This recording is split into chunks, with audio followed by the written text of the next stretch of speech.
सृष्टि के रचयिता ब्रह्मा की यज्ञस्थली और ऋषि मुनियों की तपस्थली तीर्थ गुरु पुष्कर नाग पहाड़ के बीच बसा हुआ है। रुष्ट हुई पत्नी के श्राप के कारण ही देश भर में ब्रह्मा जी का इकलौता मंदिर पुष्कर में है। पुष्कर सरोवर की उत्पत्ति भी स्वयं ब्रह्मा जी ने की। जिस प्रकार प्रयाग को तीर्थराज कहा जाता है, उसी प्रकार से इस तीर्थ को पुष्कर राज कहा जाता है। ज्येष्ठ पुष्कर के देवता ब्रह्मा जी, मध्य पुष्कर के देवता भगवान विष्णु और कनिष्क पुष्कर के देवता रुद्र हैं। यह तीनों पुष्कर ब्रह्मा जी के कमल पुष्प से बने हैं। पुष्कर में ही कार्तिक में देश का सबसे बड़ा ऊंट मेला लगता है, जिसमें देसी विदेशी सैलानी बड़ी संख्या में आते हैं। यह है पौराणिक कथा। परम पिता ब्रह्मा और माँ सावित्री के बीच दूरियां उस वक्त बढ़ी जब ब्रह्मा जी ने पुष्कर में कार्तिक शुक्ल एकादशी से पूर्णमासी तक यज्ञ का आयोजन किया। शास्त्रानुसार यज्ञ पत्नी के बिना संपूर्ण नहीं माना जाता। पूजा का शुभ मुहूर्त निकला जा रहा था। सभी देवी देवता यज्ञ स्थल पर पहुंच गए, लेकिन सावित्री को पहुंचने में देर हो गई। कहते हैं जब शुभ मुहूर्त निकलने लगा तब कोई उपाय न देख ब्रह्मा जी ने नंदिनी गाय के मुख से गायत्री को प्रकट किया और उनसे विवाह कर यज्ञ पूरा किया। इस बीच सावित्री जब यज्ञ स्थल पर पहुंची तो वहां ब्रह्मा जी के बगल में गायत्री को बैठे देख क्रोधित हो गई और उन्होंने ब्रह्मा जी को श्राप दे दिया कि पृथ्वी के लोग उन्हें बुला देंगे और उनकी कभी पूजा नहीं होगी। किंतु जब देवताओं की प्रार्थना पर वो पिघल गई और कहा कि ब्रह्मा जी केवल पुष्कर में ही पूजे जाएंगे। इसी कारण यहाँ के अलावा और कहीं भी ब्रह्मा जी का मंदिर नहीं है। सावित्री का क्रोध इतने पर भी शांत नहीं हुआ।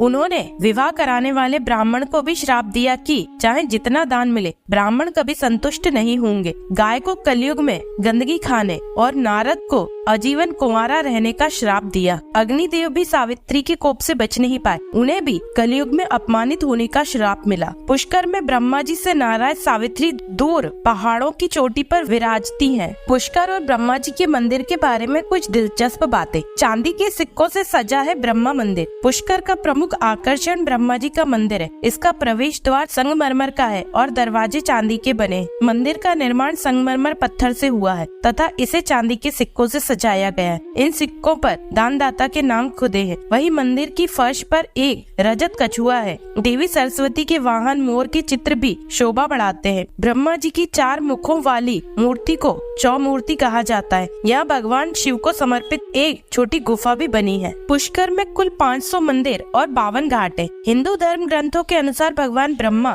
त्रिदेवों में से एक देव है। तीनों देवों का कार्य जीवन चक्र, जन्म, पालन और विनाश के आधार पर विभाजित है। ब्रह्मा जी का कार्य जन्म देना है। मान्यता है कि पुष्कर झील में डुबकी लगाने से पापों का नाश होता है। झील के चारों ओर 52 घाट है। इसमें गौ घाट, वराह घाट, ब्रह्म घाट, जयपुर घाट मुख्य है। जयपुर घाट से सूर्यास्त का नजारा अत्यंत अद्भुत लगता है। पुष्कर में छोटे बड़े करीब 500 मंदिर है, इसलिए इसे मंदिर नगरी भी कहा जाता है। त्रेता और द्वापर युग से नाता। मान्यता है कि पुष्कर शताब्दियों पुराना धार्मिक स्थल है। महाभारत के वन पर्व के अनुसार श्री कृष्ण ने पुष्कर में दीर्घ काल तक तपस्या की थी। सुभद्रा के अपहरण के बाद अर्जुन ने पुष्कर में विश्राम किया था। मर्यादा पुरुषोत्तम श्री राम ने भी अपने पिता दशरथ का श्राद्ध पुष्कर में किया था। वाल्मीकि रामायण में विश्वामित्र के तप करने की बात भी की गई है। यह भगवान राम के समय से अब तक बदलते इतिहास का गवाह है। माना जाता है कि 4 धाम की यात्रा के बाद पुष्कर स्नान जरूरी है। पुष्कर महत्वपूर्ण तीर्थों में से एक है। इसका बनारस या प्रयाग की तरह ही महत्व है। जगन्नाथ, बद्रीनाथ, रामेश्वरम और द्वारिका, इन 4 धामों की यात्रा करने वाले तीर्थ यात्री की यात्रा तब तक पूर्ण नहीं मानी जाती जब तक वह पुष्कर के पवित्र जल में स्नान नहीं कर लेता। महाभारत में पुष्कर के बारे में लिखा है कि तीनों लोकों में मृत्यु लोक महान है और मृत्यु लोक में देवताओं का सर्वाधिक प्रिय स्थान पुष्कर है। पुष्कर को पृथ्वी का तीसरा नेत्र भी माना जाता है। पद्म पुराण के अनुसार ब्रह्मा जी को यज्ञ कराना था। उसके लिए उपयुक्त स्थान का चयन करने के लिए उन्होंने धरा पर अपने हाथ से एक कमल पुष्प गिराया। वह पुष्प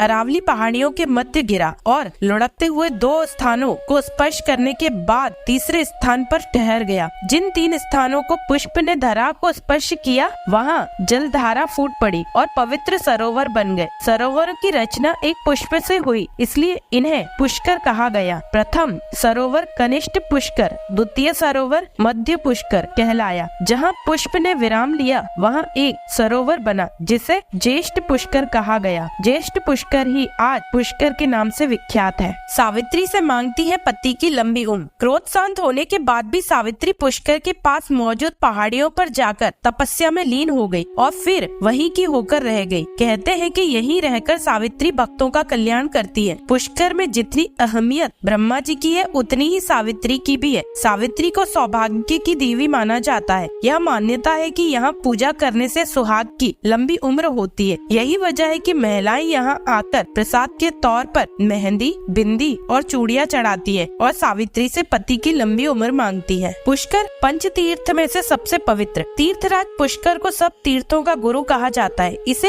धर्मशास्त्रों में पंच तीर्थ में से सर्वाधिक पवित्र माना गया है। पुष्कर, कुरुक्षेत्र, गया, हरिद्वार और प्रयाग को पंच तीर्थ कहा गया है। अर्धचंद्र आकार आकृति से बने पवित्र एवं पौराणिक पुष्कर झील धार्मिक और आध्यात्मिक आकर्षण का केंद्र रही है। हर साल हजारों भक्तों द्वारा दौरा किया जाता है ताकि इसमें पवित्र डुबकी लगा सके। श्रद्धालुओं के सरोवर में स्नान करने का सिलसिला भी पूर्णिमा को अपने चरम पर होता है। पुष्कर मेले के दौरान इस नगरी में आस्था और उल्लास का अनोखा संगम देखा जाता है। पुष्कर मेला की सभी को हार्दिक शुभकामनाएं। जय हो ब्रह्मदेव की।